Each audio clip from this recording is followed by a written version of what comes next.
I hereby am testing the Fnirsi model 2C23T that has the channel probes, which are uninsulated when you receive them. In this example, you'll see that shrink tubing has been placed over them to protect risk of shock. The reason I point this out in this example is if I'm reading AC, that you will note the transformer in this scenario is an ungrounded plug. So if you have a floating ground and there's no grounded to fully chassis, which is not uncommon in some electrical testing.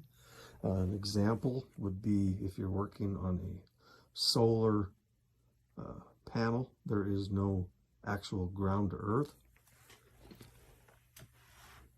The ground in those cases are directly back to the chassis of the solar supply. So what I have here is a meter that's independent of the Fnirsi, and as you can see, this is the power supply here I'm using. It's only an 18 volt AC, and for safety's sake, but want to be pointing this out that in a line voltage situation, which is Fnirsi is capable of reading, they do not include these as grounds. And so I've added that shrink tubing for my own benefit and protection. So if you'll see on the one probe, it goes to the same, which would be, let's just say it's hot. So that the red probe off that meter that I'm using independently connects to a jumper just for sake of making the connection here, and goes to the plus side.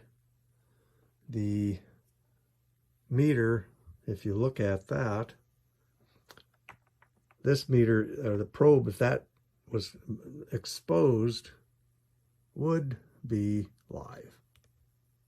As you can see, the meter reads when I take the probe off or make connection to this probe on the external jacket, it is live. So in a 120 volt example, it's an awareness thing that you could receive an electrical shock or worse.